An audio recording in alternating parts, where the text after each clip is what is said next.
بسم الله الرحمن الرحيم والنازعات غرقا والناشطات نشطا والسابحات سبحا فالسابقات سبقا فالمدبرات أمرا يوم ترجف الراجفة تتبعها الرادفة قلوب يومئذ واجفة أبصارها خاشعة بارك الله لنا ولكم في القرآن العظيم ونفعنا وإياكم بالآيات والذكر الحكيم اللهم صل على محمد وعلى آل محمد كما صليت على إبراهيم وعلى آل إبراهيم إنك حميد مجيد اللهم بارك على محمد وعلى آل محمد كما باركت على إبراهيم وعلى آل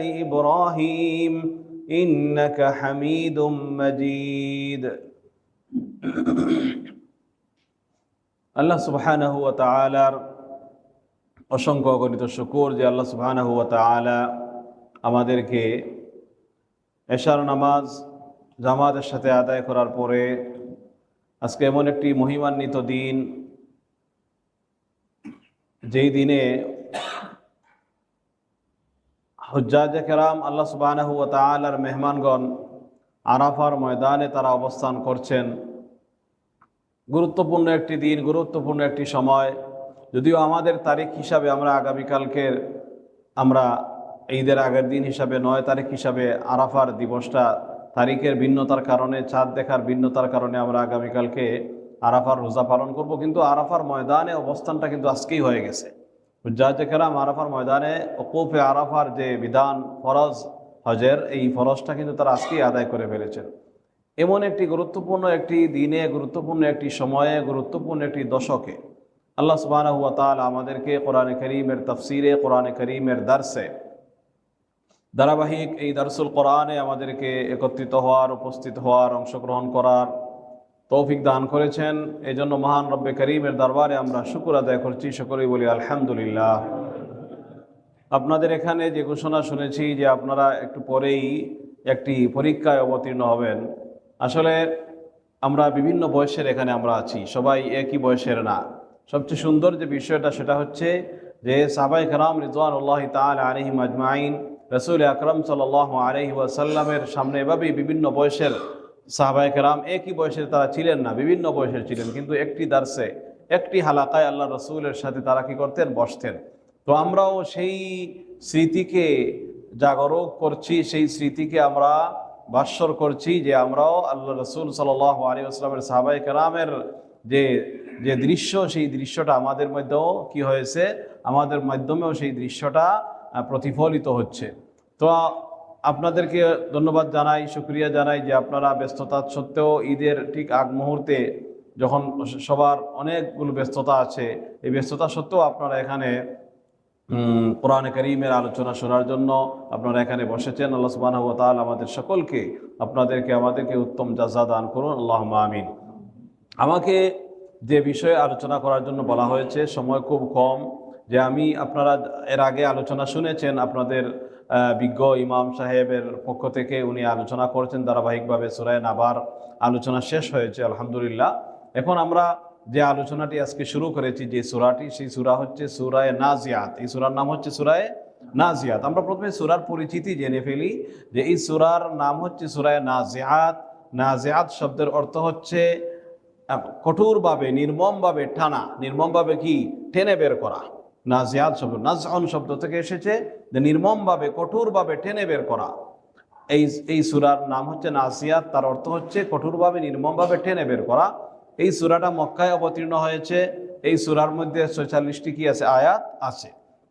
তো এই সূরার মধ্যে আল্লাহ সুবহানাহু ওয়া তাআলা কসম করেছেন ওই সমস্ত ফেরেশতাদের যারা মানুষের জান কবজ করেন, যারা মানুষের কি করেন?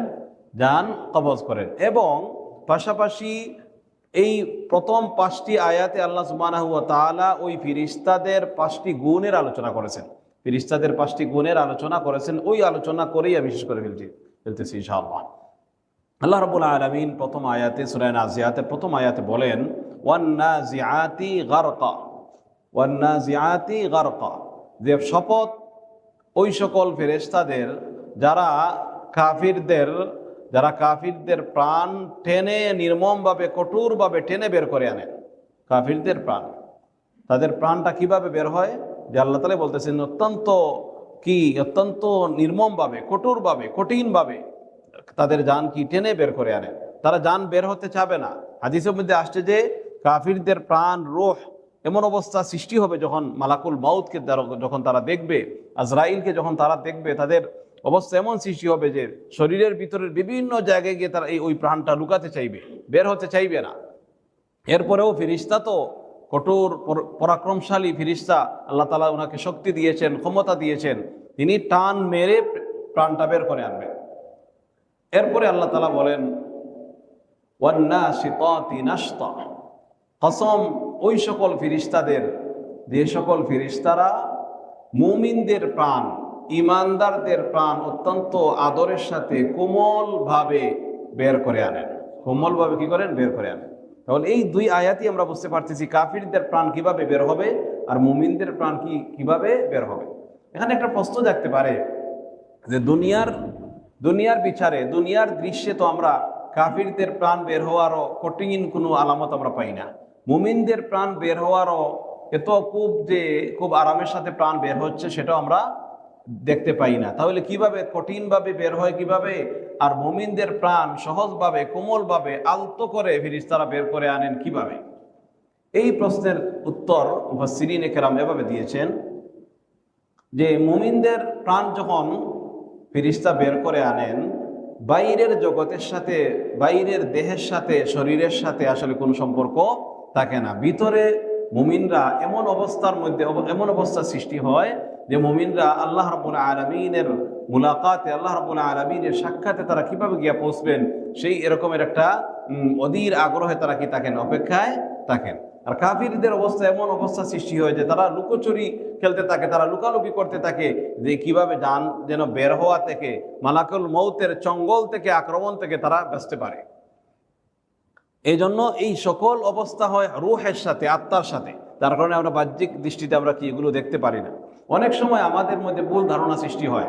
এই জন্য এই ভুল ধারণারও কি হওয়া দরকার, মীমাংসা হওয়া দরকার। অনেক সময় দেখা যায় যে খুব নামাজি মানুষ, খুব আল্লাহওয়ালা মানুষ, মসজিদওয়ালা মানুষ, মসজিদ আবাদ করেওয়ালা মানুষ, কিন্তু মৃত্যুর সময় কষ্ট হয়। আমরা বাহ্যিক দৃষ্টিতে দেখি মৃত্যুর সময় কি হয়, কষ্ট হয়। দীর্ঘদিন বিছানায় শয্যাশায়ী থাকেন, দীর্ঘদিন কঠিন অবস্থার মধ্যে থাকেন, কি নাকে নল থাকে, মুখে নল থাকে, বিভিন্ন আইসিইউর মধ্যে থাকেন, কিংবা শ্বাসকষ্ট থাকে, বিভিন্ন রকমের কষ্ট, এবং ভিতরে গলার একটা আওয়াজ শোনা যায়, বুক থেকে আওয়াজ বের হয়, এরকমের একটা কঠিন অবস্থা আমরা দেখতে পাই। আমরা মনে মনে ধারণা করে বসি যে মনে হয় খুব কষ্ট হচ্ছে, অথচ মানুষটা খুবই আমলওয়ালা, ইমানওয়ালা। এই রকমের একটা বদ ধারণা, কুধারণা আমরা করে বসি যে উনি মনে হয়, ওনার মধ্যে কোনো সমস্যা আছে, যার কারণে মরার সময় কি হইতেছে, কষ্ট হইতেছে। অথচ বিষয়টা সম্পূর্ণ আদৌ মৃত্যুর সময়ের কষ্টের সাথে এটা কিনা সম্পর্কিত না, বরং প্রকৃত মুমিন যিনি, যার উপর আল্লাহ সুবহানাহু ওয়া তাআলা সন্তুষ্ট আছেন, উনি যদিও বাহ্যিক দৃষ্টিতে রোগের কারণে, অসুস্থতার কারণে কষ্ট হচ্ছে এটা আমরা দেখতেছি, কিন্তু বাস্তবে কিন্তু বিতর্গত দিক থেকে তিনি কষ্ট পাচ্ছেন না। এই জন্য এরকমের অবস্থা দেখলে আমরা যেন কোনো মুমিনের প্রতি খারাপ ধারণা পোষণ না করি। আল্লাহ সুবহানাহু ওয়া তাআলা এরপরে দেখেন এখানে দুইটা অবস্থার কথা বলতেছেন। কাফিরদের জান ফেরেশতারা টান মেরে বের করেন। এখানে আল্লাহ রাসূল সাল্লাল্লাহু আলাইহি ওয়াসাল্লাম সাকারাতুল মউতের কথা আলোচনা করেছেন। আল্লাহ রাসূল সাল্লাল্লাহু আলাইহি ওয়াসাল্লাম সাকারাতুল মউত থেকে পানা চাইছেন, সাহাবায়ে কেরামকে, উম্মতকে সাকারাতুল মউত থেকে আল্লাহর কাছে আশ্রয় চাওয়া শিখিয়েছেন। আল্লাহ রাসূল সাল্লাল্লাহু আলাইহি ওয়াসাল্লাম বলেছেন, আল্লাহুম্মা ইন্নী আউযুকা মিন সাকারাতিল মাউত ওয়া গামারাতিল মাউত। আল্লাহ, আপনার কাছে আমি কি মৃত্যুর যন্ত্রণা থেকে কি চাই, পানা চাই। মৃত্যুর সময় একটা কষ্ট হয়, মৃত্যুর সময় কি হয়, একটা কষ্ট হয়, একটা যন্ত্রণা হয়, কিন্তু এই কষ্টটা মুমিনের জন্য খুবই সামান্য। এক হাদিসের মধ্যে আল্লাহ রাসূল সাল্লাল্লাহু আলাইহি ওয়াসাল্লাম বলেন যে মুমিনের রূহ থেকে যখন প্রাণ বের হয় যেন একটা পিপিলিকার একটা কি কামড়ের মতো মনে হয়। আরেক রিওয়ায়াতের মধ্যে আসছে, দীর্ঘ রিওয়ায়াত, আল্লাহ রাসূল সাল্লাল্লাহু আলাইহি ওয়াসাল্লাম বারা ইবনে আযিব রাদিয়াল্লাহু তাআলা আনহু থেকে বর্ণিত, একজন সাহাবী ইন্তেকাল করলেন। সাহাবীরকে দাফনের জন্য, জানাজার জন্য আল্লাহ রাসূল উপস্থিত হলেন, সাহাবায়ে কেরাম উপস্থিত হলেন। গিয়ে দেখলেন যে এখনো দাফন করার জন্য কবর প্রস্তুত হয় নাই, তখন আল্লাহ রাসূল সাল্লাল্লাহু আলাইহি ওয়াসাল্লাম বসে পড়লেন, সাহাবায়ে কেরাম বসে পড়লেন। সাহাবায়ে কেরাম ওই হাদিসের রাবি বারা ইবনে আজিব বলেন যে আমরা এমন নীরব অবস্থায় বসে রয়েছি যেন আমাদের মাথার উপর কাক বসবে, পাখি বসবে, এমন অবস্থায় আমরা নীরবভাবে বসে রয়েছি, থমকে দাঁড়িয়ে আমরা আছি, একবারে নীরব নিস্তব্ধ অবস্থায় আমরা আছি। এটা কেন? এটা এই জন্য হয়েছে যে যখন মৃত্যুর সামনে যখন মুমিন যায়, একজন মাইয়িতের সামনে, একজন লাশের সামনে যখন কোনো মানুষ যায়, তখন আখেরাতের কথা যখন মাথায় আসে, মৃত্যুর কথা যখন ভাবনায় আসে, তখন এই মানুষ অন্য ভাবনা তার মাথায় আসার সুযোগ নাই। কিন্তু আমাদের অবস্থা হয় কি, যে আমরা মরা বাড়ি যাচ্ছি না বিয়ে বাড়ি যাচ্ছি বুঝাই যায় না, এরকম একটা অবস্থা আমাদের সৃষ্টি। এটা হচ্ছে আমাদের কাসাওয়াতে কলবের একটা আলামত, যে আমাদের অন্তর শক্ত হয়ে গেছে, আখেরাতের কোনো ভয় নাই, মৃত্যুর কোনো ভয় নাই, আল্লাহ সুবহানাহু ওয়া তাআলার সামনে জবাবদিহিতার কোনো ভয় নাই। যার কারণে আমরা মৃত্যুর একজন মরা বাড়ি গেলাম নাকি বিয়ে বাড়ি গেলাম তার কোনো পার্থক্য আমাদের আচরণে পাওয়া যায় না। সাহাবায়ে কেরাম আল্লাহ রাসূলের পাশে নীরব নিস্তব্ধ অবস্থায় বসে রয়েছেন। সাহাবায়ে কেরাম বললেন, হে সাহাবীরা, আমরা যেহেতু বসে আছি, শুনো, তোমরা আল্লাহ রাব্বুল আলামিনের কাছে তাআওয়াযু বিল্লাহি মিন আযাবিল কবর, তোমরা আল্লাহ সুবহানাহু ওয়া তাআলার কাছে কবরের আযাব থেকে পানা চাও, কবরের আযাব থেকে পানা চাও। সাহাবায়ে কেরামকে এই কথা বলার পরে আল্লাহ রাসূল বলেন, মুমিন ব্যক্তি যখন মৃত্যুর সময় ঘনিয়ে আসে, আসমান থেকে আল্লাহ রাব্বুল আলামিনের পক্ষ থেকে ফেরেশতা আসেন, রহমতের ফেরেশতা আসেন, একা আসেন না, সাথে নিয়ে আসেন জান্নাতি পোশাক, সাথে নিয়ে আসেন জান্নাতি পোশাক, জান্নাতি মেশক নিয়ে আসেন, আতর সুগন্ধি নিয়ে আসেন, সাথে নিয়ে আসেন, এবং অপেক্ষায় থাকেন ফেরেশতা যে কখন রূহ বের হবে এবং এই রূহটা নিয়ে আকাশের দিকে দৌড় দিবে। এরপরে 3 নম্বর আয়াতে আল্লাহ তাআলা কি বলেন, আমাদের আজকের আলোচ্য বিষয়। আল্লাহ সুবহানাহু ওয়া তাআলা বলতেছেন, ওয়াসসাবিহাতি সাবহা, যে ফেরেশতারা শূন্যের মধ্যে সাঁতার কেটে আকাশের দিকে উঠতে থাকেন, শূন্যের মধ্যে সাঁতার কেটে আকাশের দিকে উঠতে থাকেন। শূন্যের মধ্যে বাতাসের মধ্যে সাঁতার কাটেন ফেরেশতারা, মানে কি পাখি যেভাবে এভাবে কি সাঁতার কাটে, এভাবে সাঁতার কাটতে থাকে। ফাসসাবিকাতি সাবকা, এরপরে আরো দ্রুত বেগে আকাশের দিকে উঠতে থাকেন। ফাল মুদাব্বিরাতি আমরা, এরপরে আল্লাহ সুবহানাহু ওয়া তাআলা যা হুকুম করেন তা বাস্তবায়ন করেন। এই হলো আমাদের 5টি আয়াতের তরজমা। এখন আমরা আসি ওই হাদিসে। আল্লাহ রাসূল সাল্লাল্লাহু আলাইহি ওয়াসাল্লাম বলেন, একজন মুমিনের প্রাণ যখন বের হবে, ফেরেশতারা, রহমতের ফেরেশতারা প্রস্তুতি নিয়ে মুমিনের পাশে বসে থাকেন। মালাকুল মউত যখন জান বের করে আনবেন, তখন ওই যে ফেরেশতারা আসেন, ফেরেশতাদের অবস্থা এমন হয়, তারা খুবই নূরে, আল্লাহ তাআলার পক্ষ থেকে যে নূর, ওই নূরে তারা উজ্জ্বল থাকেন, সূর্যের আলোর মতো, সূর্যের আলোর মতো কি থাকেন, উজ্জ্বল থাকেন। এমনকি তারা যে সুগন্ধিটা নিয়ে আসেন ওই মাইয়িতের, ওই যে মুমিনের প্রাণকে, দেহকে কি করার জন্য, প্রাণকে সুগন্ধি মাখানোর জন্য যে সুগন্ধিটা নিয়ে আসেন, এই সুগন্ধি সারা দুনিয়া মাত হয়ে যায়, এমন একটা জান্নাতি সুগন্ধি নিয়ে আসেন। এরপরে আল্লাহ রাসূল সাল্লাল্লাহু আলাইহি ওয়াসাল্লাম বলেন, যখন প্রাণ বের হয়ে আসে, কিভাবে প্রাণ বের হয়ে আসে বলেন, যে একটা বোতল থেকে এক ফোঁটা পানি যেভাবে বের হয়ে টপকে পড়ে যায়, একজন মুমিনের প্রাণটাও এভাবে অত্যন্ত সহজভাবে বের হয়ে আসে, অত্যন্ত সহজভাবে কি হয়ে আসে, বের হয়ে আসে।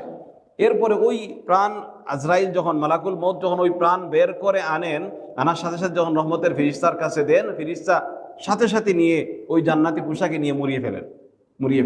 এরপরে ফেরেশতারা কি ওই গুনাহকে নিয়ে অভ্যর্থনা জানিয়ে আকাশের দিকে উঠতে থাকেন, আসমানের দিকে উঠতে থাকেন। প্রথম আসমান, দ্বিতীয় আসমান, তৃতীয় আসমান, চতুর্থ আসমান, ষষ্ঠ আসমান, সপ্তম আকাশ পর্যন্ত প্রত্যেক আকাশে যত ফেরেশতা আছেন সবাই অভ্যর্থনা জানান, সবাই কি অভ্যর্থনা জানান। আল্লাহ সুবহানাহু ওয়া তাআলা সূরা নাহলের 24 নম্বর আয়াতে বলেন, আল্লাযীনা তাতাওয়াফাহুমুল মালাইকাতু তাইয়্যিবিন ইয়াকুলুনা সালামুন আলাইকুম উদখুলুল জান্নাহ, যে ফেরেশতারা যে সকল মুমিনদেরকে পবিত্র অবস্থায় তাদের কি প্রাণ বের করে আনেন, তাদেরকে বলা হয় আপনাদেরকে সম্ভাষণ, আপনাদেরকে স্বাগতম, আপনাদের জন্য সালাম, নিরাপত্তার বাণী আপনাদের জন্য। ফেরেশতারা এভাবে তাদেরকে কি জানান, অভ্যর্থনা জানান, সম্ভাষণ জানান। তাহলে ওইভাবে যত আকাশে উঠতে থাকেন প্রাণ, ওই মুমিনের প্রাণ প্রত্যেকটা আকাশে ফেরেশতারা কি জানান, অভ্যর্থনা জানান। এভাবে এরপরে যখন একেবারে উপরে উঠলেন ফেরেশতা নিয়ে, একবারে 7 আকাশের উপরে, কোথায় গেলেন, যে জায়গাতে যাবেন সেই জায়গার নাম হচ্ছে ইল্লিয়িন। ইন্নাল আবরার লাফি নাঈম ওয়া ইন্নাল ফুজ্জার লাফি জাহিম। ও ইল্লিয়িন, যে ইল্লিয়িন একটা জায়গা আছে আকাশের উপরে, সেখানে ওই প্রাণটা নিয়ে উঠেন ফেরেশতারা।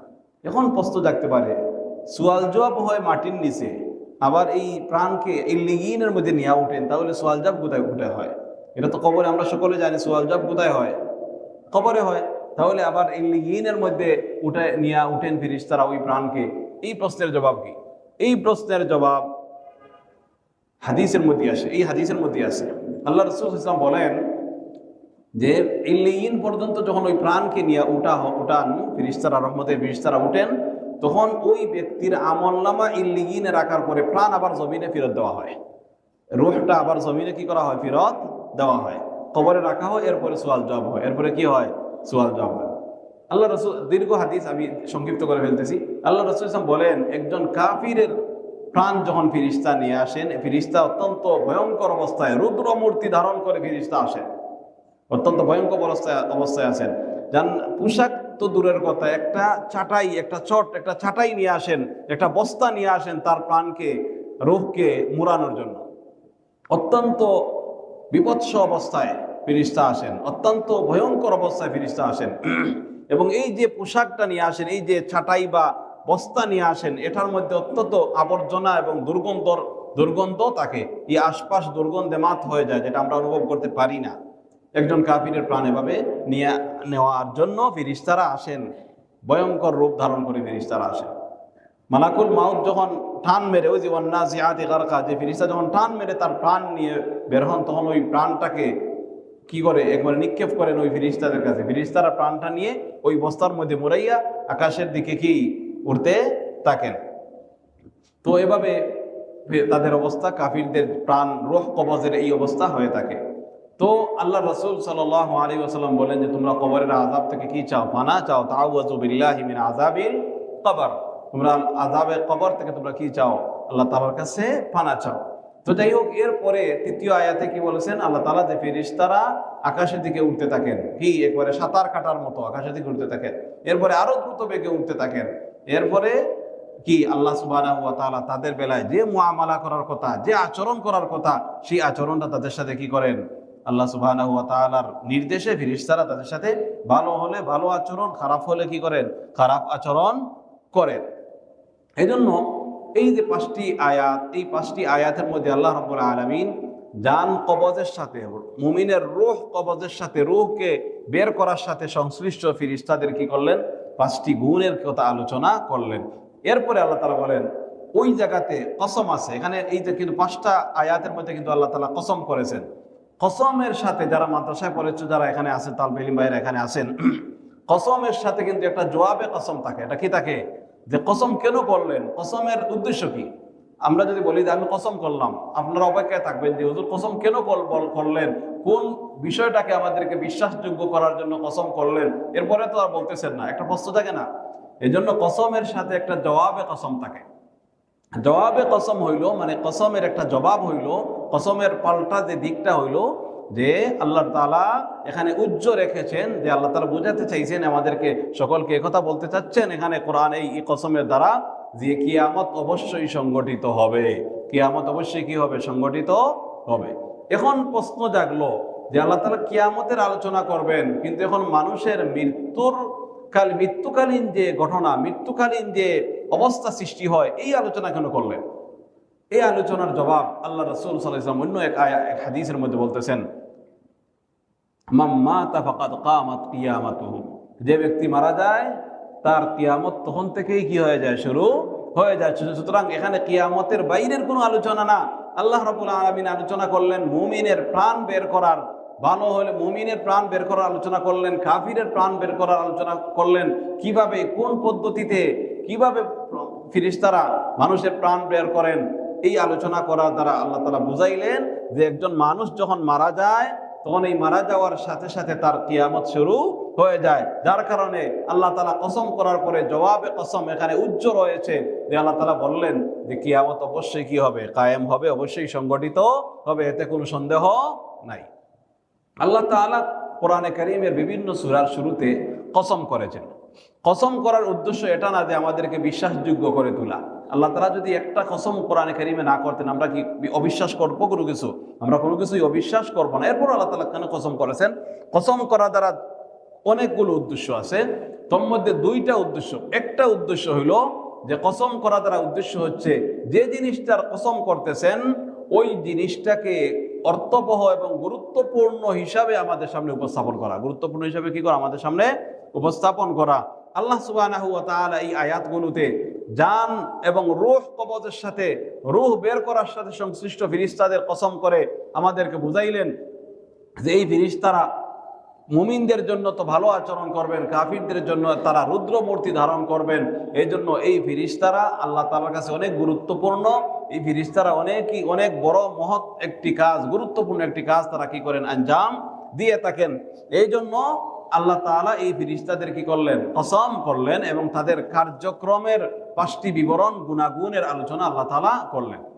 কসমের আরেকটা উদ্দেশ্য হলো যে আল্লাহ তাআলা এখানে যে কসম করেছেন ফেরেশতাদের, এই কসম দ্বারা উদ্দেশ্য হচ্ছে যে ফেরেশতারা যে মানুষের রূহ যে কবজ করেন, এই মানুষের রূহ কবজ করাটা এটা যে একবারে স্বাভাবিক কোনো একটা বিষয় না, বরং দুনিয়ার জীবন থেকে নতুন আরেকটি জীবনে, ক্ষণস্থায়ী জীবন থেকে অস্থায়ী জীবন থেকে চিরস্থায়ী একটি জীবনে যে মানুষ চলে যাচ্ছে, মধ্যখানে যে ফেরেশতাদের কিছু কার্যক্রম রয়েছে, এই তাদের হস্তক্ষেপ রয়েছে, ওই জিনিসটাকে মানুষের সামনে উপলব্ধি করার জন্য, মানুষের জেহেনে, মেধায়, মানুষের ব্রেইনে ধাক্কা দেওয়ার জন্য মূলত আল্লাহ তাআলা এখানে কি করেছেন? কসম করেছেন।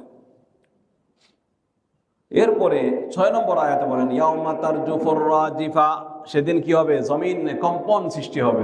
সেদিন কি হবে? জমিনে কম্পন সৃষ্টি হবে। ইয়াউমা তারজুফুর রাজিফা তাতবাউহার রাদিফা, এই কম্পন ধারাবাহিকভাবে একটার পর আরেকটা কি হতেই থাকবে। কম্পন কেন সৃষ্টি হবে? কম্পন সৃষ্টি হওয়ার কারণ বলা হয়েছে যে প্রথম সিংহায় যখন ইসরাফিল আলাইহিস সালাম যখন ফুৎকার দিবেন, তখন জমিনে কি হবে? জমিনে কম্পন সৃষ্টি হবে। প্রথম আয়াতে 6 নম্বর আয়াতে আল্লাহ তাআলা বলেন ইয়াউমা তারজুফুর রাজিফা, সেদিন কি হবে? জমিনে কম্পন সৃষ্টি হবে। মানে ইসরাফিল প্রথম ফুৎকার দিবেন, কোথায়? সিংহায় ফুৎকার দিবেন। এরপরে আল্লাহ তাআলা বলতেছেন তাতবাউহার রাদিফা, প্রথম ফুৎকারের সাথে কি হবে? জমিনের সব কিছু ধ্বংস হয়ে যাবে, মানুষ সহ সমস্ত মাখলুকাত কি হয়ে যাবে? ধ্বংস হয়ে যাবে। এরপরে আল্লাহ তাআলা বলেন তাতবাউহার রাদিফা, আবারও আল্লাহ তাআলার হুকুমে ওই ফেরেশতা দ্বিতীয়বার কি করবেন? ফুৎকার দিবেন। ওই দ্বিতীয়বার ফুৎকারে সবাই আবার জীবিত হয়ে উঠবে কিয়ামতের ময়দানে, হাসরের ময়দানে। এই পর্যন্ত আমরা আজকে আলোচনা করলাম।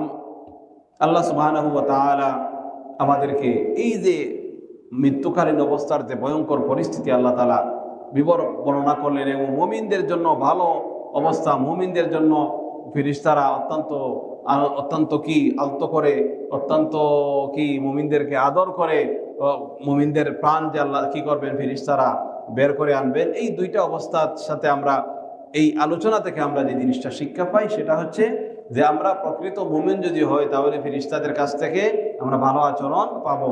আর যদি নামে মুমিন হই আর ভিতরে যদি আমাদের ঈমান চিটেপুরা না থাকে, তাহলে কিন্তু আমাদের প্রাণ বের করে আনা, প্রাণ বের হওয়াটা আমাদের জন্য কি হয়ে যাবে? কঠিন হয়ে যাবে।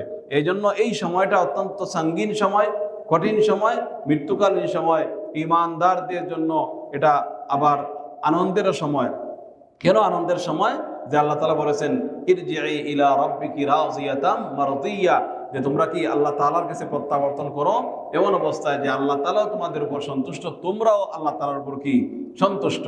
তো যাই হোক, আমরা যেন এই সময়টাকে স্মরণ করি, মৃত্যুকালীন সময়টার জন্য যেন আমরা প্রস্তুতি গ্রহণ করি আল্লাহ তাআলার কাছে, যেহেতু আল্লাহ রাসূল আমাদেরকে শিক্ষা দিয়েছেন আল্লাহুম্মা ইন্নী আউযুবিকা মিন সাকারাতিল মাউত ওয়া গামারাতিল মাউত, সাকারাতুল মাউত থেকে আল্লাহ তাআলার কাছে যেন আমরা সব সময় পানা চাই।